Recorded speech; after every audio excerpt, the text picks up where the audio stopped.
Yang namanya filologi itu sekarang pekerjaan itu hanya mentranskripsi. Ya, itu dari naskah beraksara apapun, kemudian dilatinkan, lalu diterjemahkan, udah lulus. Mas Manu Sugeng Dalu. Dalu, Mas. Selamat malam. Selamat malam. Sehat nggih, Mas? Pangestunipun. Nggih, alhamdulillah nggih.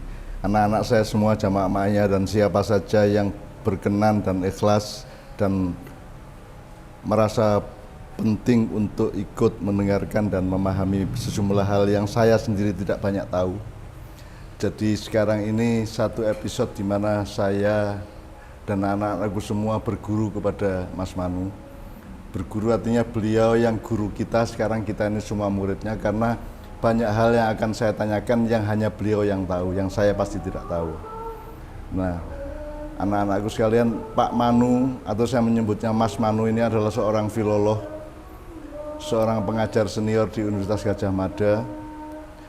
Tetapi di seluruh Indonesia tidak ada level institusi akademis yang memungkinkan beliau dilantik menjadi dokter, maka untuk menjadi dokter beliau harus ke India dan seterusnya.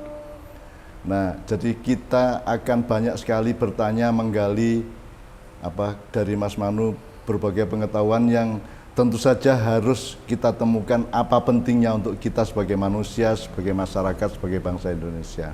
Jadi Mas Manu ini seorang filolog. Filologi itu satu ilmu yang saya kira kebanyakan orang jangankan merasa asing, mendengar aja mungkin sangat jarang filologi itu ya. Jadi mungkin pertama yang ingin saya mohon kepada Pak Manu adalah menjelaskan inti masalah, inti keilmuan dari filologi secara keseluruhan. Nanti kan pasti ada hubungannya sama antropologi, sama sosiolinguistik, sama stilistika dan lain sebagainya. Jadi saya tadi sudah konfirmasi kepada beliau. Sebenarnya kan setiap orang itu mau ngomong, mau berbuat, mau bertindak, mau ngambil keputusan, apakah keluarga apa pemerintah, itu kan harus punya asal usul atau landasan pengetahuan dan ilmu dari dasarnya. Nah, kita ini kan hidup tidak tiba-tiba, tapi kita punya nenek moyang, kita punya masa silam, sehingga banyak sekali alur-alur pemahaman dan ilmu itu yang berasal dari generasi-generasi yang terdahulu, dan saya kira itu rangkuman filologi namanya. Nah, untuk itu Mas Manu saya mohon dengan sangat supaya anak-anak saya ini paham tentang filologi. Sebenarnya filologi itu satu disiplin keilmuan yang mengurusi apa dan menyangkut atau merangkum apa saja, Mas? Ya, istilah ini dulu kita tuh menerimanya tuh dari Belanda memang. Yeah. Nah, jadi semua dosen yang ada di Indonesia dulu menerima definisi itu mesti dari Belanda. Itu selalu mereka mengatakan yang namanya filologi itu dari kata philos dan logos. Harafiah artinya cinta kata. Cinta kata. Cinta kata, ya. Philos ya. Ya, philos itu cinta, logos itu kata itu. Nah, oleh karena itu kemudian sebetulnya kan ini cakupannya ini kan luas sekali. Nah, tetapi kemudian itu akan menyempit gitu ya, akan mengkhusus itu pada logos atau bahasa yang ada di dalam naskah-naskah kuno. Gitu. Ya. Naskah-naskah mau kuno. fokus ke situ ya. Ya. Dalam tanda petik agak menyempit ke situ. Ke situ ya. Padahal meskipun dalam kesempitan naskah-naskah kuno dengan bahasanya kan nanti kan tetap ada sebab akibatnya dengan psikologi sosial, dengan etimologi, dengan bahkan dengan sosiologi, Mas ya. Gitu. Nah, memang kita ini kemudian sudah dipenjara oleh sistem pendidikan dulu Eropa. Lalu pengajaran filologi juga lalu seperti menjadi penjara itu loh. Ini akibatnya menyempit. Iya, akibatnya lalu hanya orang itu bagaimana menemukan naskah asli itu loh. Lebih sempit lagi, Mas. Iya, itu makanya. Sehingga apa yang diajarkan di perguruan tinggi ini itu ya hanya itu ya menemukan naskah asli. Ini lebih sulit ini. Karena kan kalau naskahnya lebih dari satu, itu harus dibaca satu persatu, lalu dilihat bagaimana hubungan sejarah antara A, B, C, D ini. Nanti baru ditemukan mana induknya asli, itu. Mana induknya. Sekarang itu lebih lagi Mas. Ya, sekarang lebih ekstrim lagi. Yang namanya filologi itu sekarang pekerjaan itu hanya mentranskripsi. Ya, itu dari naskah beraksara apapun, kemudian dilatinkan, lalu diterjemahkan, udah lulus Mas. Gitu ya. Ya. Jadi begitu administratif, ya. teknis gitu Mas ya. Ya. Padahal saya itu membayangkan gini ya, ketika mencoba lihat-lihat filologi itu Mas. Wah, kalau rangkuman filologi itu begitu luasnya sampai ke antropologi, sampai ke sosiologi, sampai ke psikososial, sampai ke stilistika ya, jadi gaya bahasa, retorika. Kalau dalam bahasa itu ada balaghah, ada uslub segala macam. Jadi kalau dalam bahasa Jawa kan ada pasemon, ada perumpamaan dan seterusnya ya.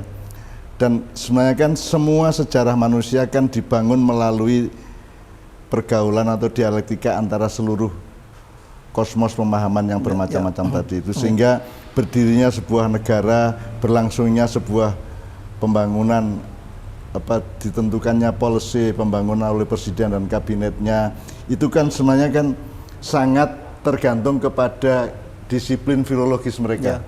Sangat bergantung kepada dinamika pemahaman mereka terhadap lalu lintas antara filologi dengan rangkuman-rangkuman yang bermacam-macam.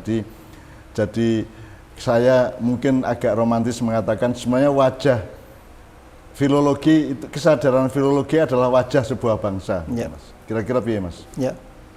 Maka sekarang saya selalu mengatakan begini kok. Sebetulnya filologi ini adalah ilmu yang untuk untuk mengungkap, untuk membuka peradaban. Iya. Itu loh. Jadi tidak hanya sekedar naskah itu loh. Tapi naskah ini kan dia kan mengandung peradaban.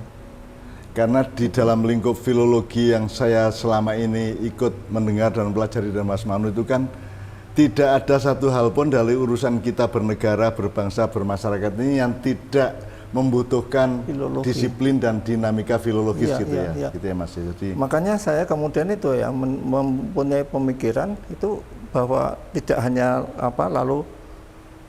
seperti diajarkan oleh orang Belanda dulu, ini antropologi, ini arkeologi itu kan. Tapi saya merumuskan bahwa ini itu peradaban. Gitu. Ya, jadi mengangkat suatu jadi lingkup filologi itu sebenarnya adalah kunci-kunci atau benih-benih atau urat saraf dari yang kemudian menjadi peradaban Mas. Jadi sebenarnya dia bukan cabang ilmu, dia adalah induk ya Mas. Induk ya, filologi itu induk, akar dan seterusnya ya. Nah, dari situ kan kita menjadi agak kecil hati bahwa selama ini kan kata filologi aja tidak banyak dikenal, apalagi kesadaran bahwa setiap perilaku manusia, masyarakat, keputusan-keputusan budayanya dan semua perilaku politiknya atau bahkan mungkin agama juga Mas ya, itu kan tetap tidak terikat oleh pemahaman filologis. Nah, karena faktanya itu seperti itu Mas.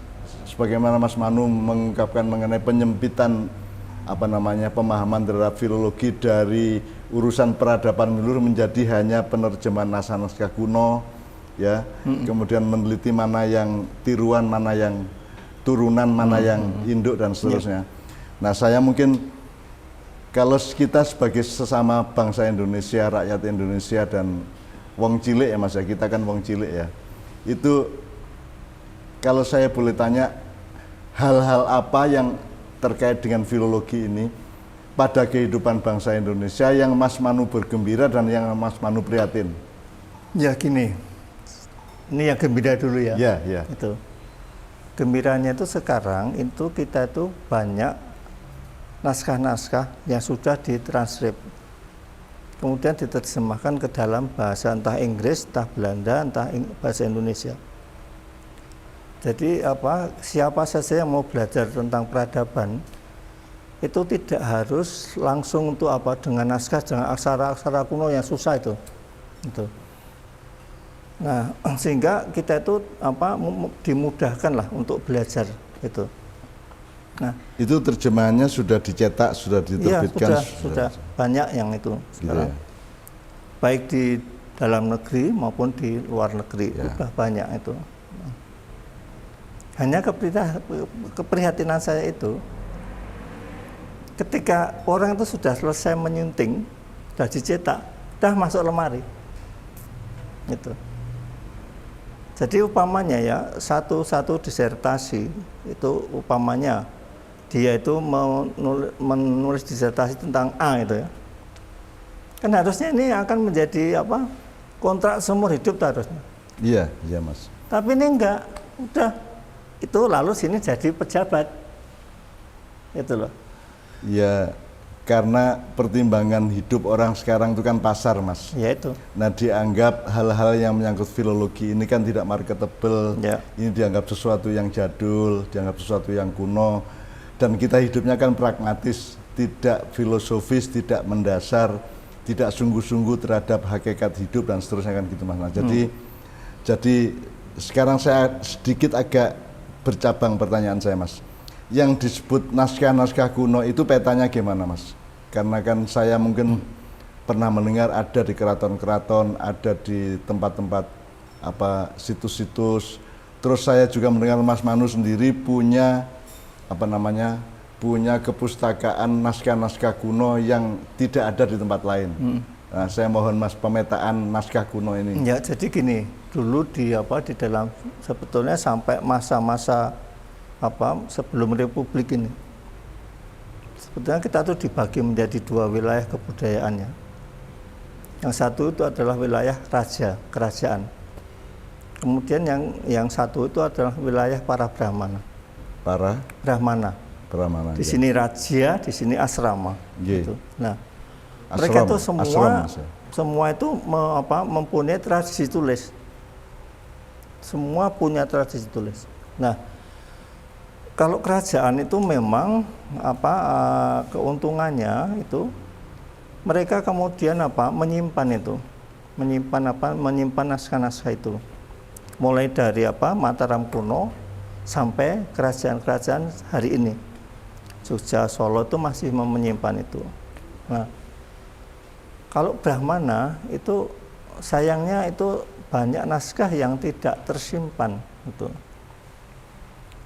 Yang di asrama-asram itu, Mas. Iya, yang di asrama-asrama. Tidak tersimpan itu. Dan kita hanya menemukan ada beberapa saja yang ada, tidak jumlahnya. Nah, tidak yang Mas Manu banyak. mendapatkan dari kakeknya Mas Manu dari kitab-kitab kuno itu yang alurnya dari mana, Mas? Dua-duanya. Ya? Dari eyang yang di Brontokusuman itu jelas dari jalur kerajaannya. Tapi yang dari bapak itu kan dari Kota Gede itu. Jadi sampai sekarang itu naskah-naskah yang berasal dari asrama dulu, yang kemudian itu diwarisi oleh para di pesantren-pesantren itu. Nah, kakek saya kan masih punya pesantren di Kota Gede. Nah, waktu itu masih menyimpan naskah banyak itu. Nah, itu dari situ. Jadi di rumah itu ada dua macam itu.